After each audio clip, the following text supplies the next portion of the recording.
Saludos, ¿qué tal? Buenas noches, bienvenidos a Noticias al Punto a través de Luna TV, Canal 25. Pasamos con Maggie Rodríguez y los titulares. Muchísimas gracias, Esmeraldi. De inmediato con nuestros titulares. Samaná se prepara para recibir entre 300.000 y 400.000 turistas al año, según Azonaores. Modificación a la Ley de Seguridad Social no se aprobará en esta legislatura. Legisladores de oposición responden a Luis Abinader.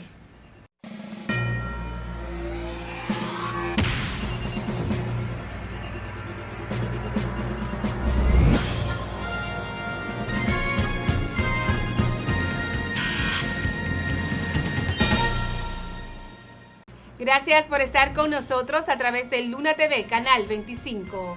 Iniciamos con las diferentes informaciones en Noticias al Punto.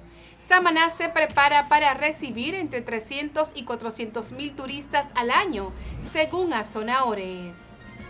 La provincia de Samaná se encamina a convertirse en un destino de clase mundial con la proyección de recibir entre 300 y 400.000 turistas anuales, una vez estén completamente operando los puertos de cruceros en Santa Bárbara y Arroyo Barril. Así lo afirmó el presidente de la Asociación de Hoteles y Turismo de la República Dominicana durante el acto de inauguración del Malecón de Samaná, donde destacó el impacto económico que este volumen de visitantes representaría para la región. Señor presidente, señor ministro, y con ello saludo a los demás integrantes de la mesa.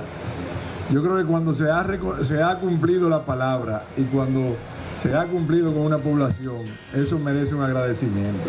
En pleno COVID, vino el señor presidente y el señor ministro de Turismo, y se juntaron con el clúster y la asociación de Samaná. En ese momento, yo ahora estoy en Azonaores, pero todo ese tiempo fue a través de AETSA, que es la Asociación de Empresas Hoteleras y Turísticas de Samaná.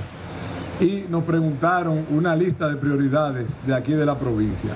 Y nosotros, en el primer encuentro con el señor presidente y con el señor ministro, le entregamos ese listado. El primero fue, y ya uno se le olvida porque la cosa fue el peaje sombra, que era algo sumamente lesivo para el país, y eso se resolvió en los primeros meses, diría yo, del gobierno. Yo creo que eso merece un aplauso, porque ya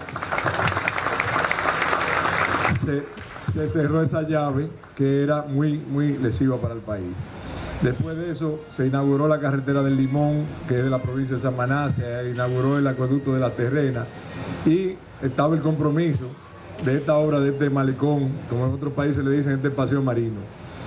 Con esa modernización del malecón, Samaná pasa a ser un destino de clase mundial, que está en el momento preciso para acoger la llegada de los cruceristas que vendrán tanto al Samaná Bayport de aquí de Santa Bárbara como al de Arroyo Barril. En otra información, la modificación de la Ley de la Seguridad Social no se aprobará en esta legislatura.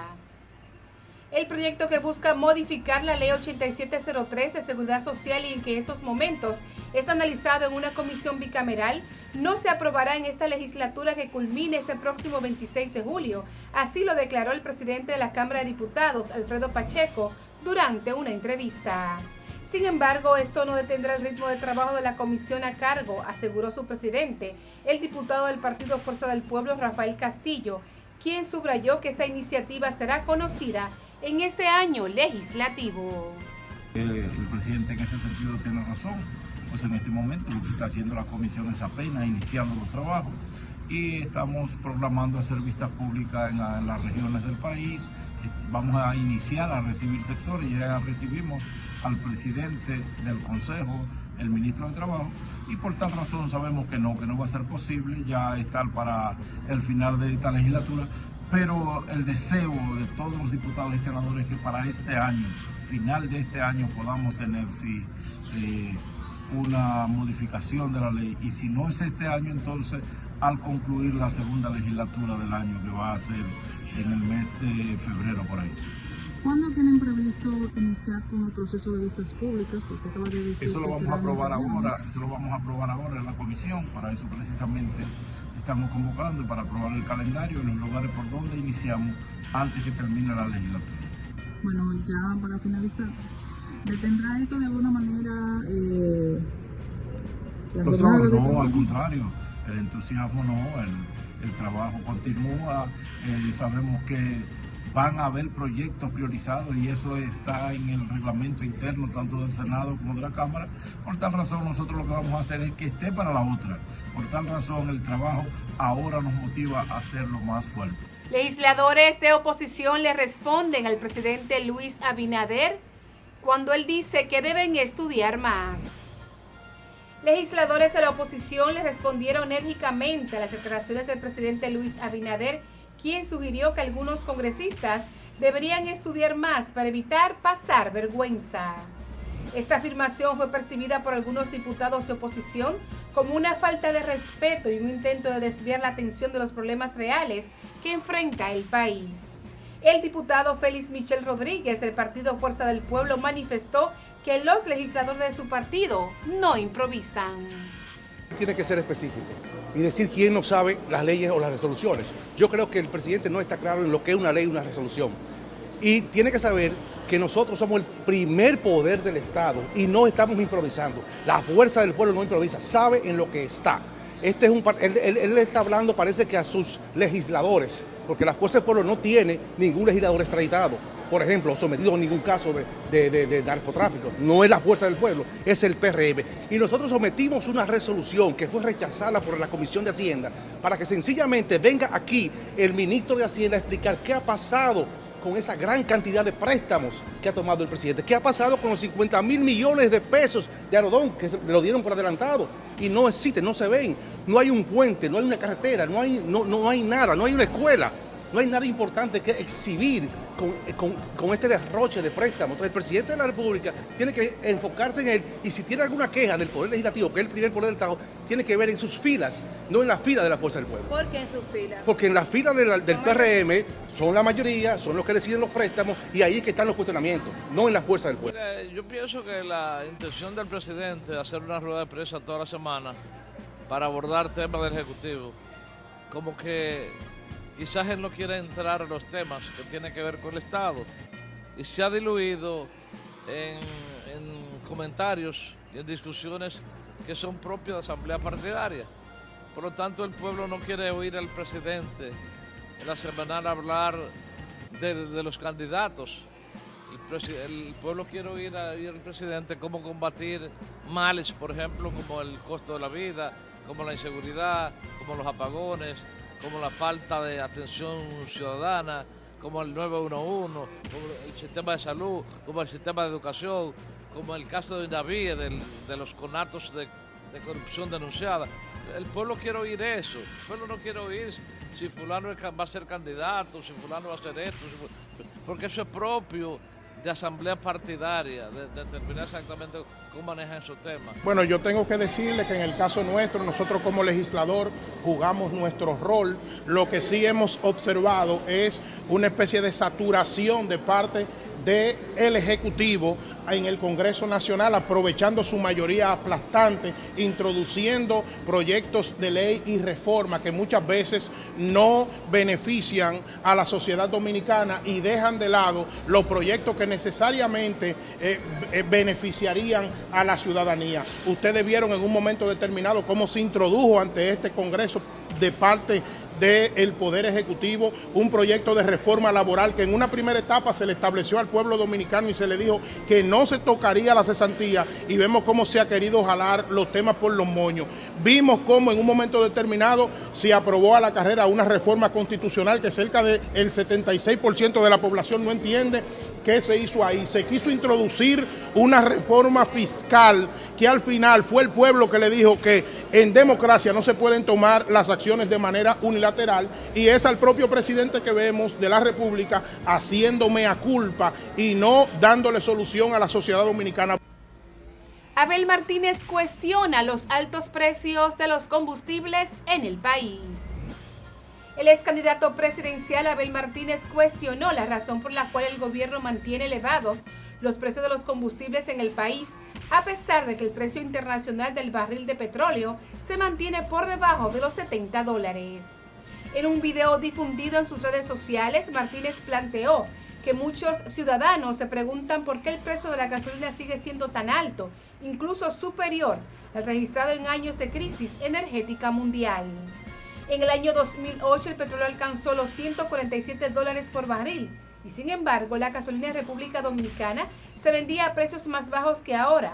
Hoy, con el crudo a menos de la mitad de ese valor, la gasolina premium se comercializa a $290,10 y la regular a $272,50, cifras que superan ampliamente las de aquel entonces. Así lo expresó Abel Martínez. ¿Qué hubo? Observen esto.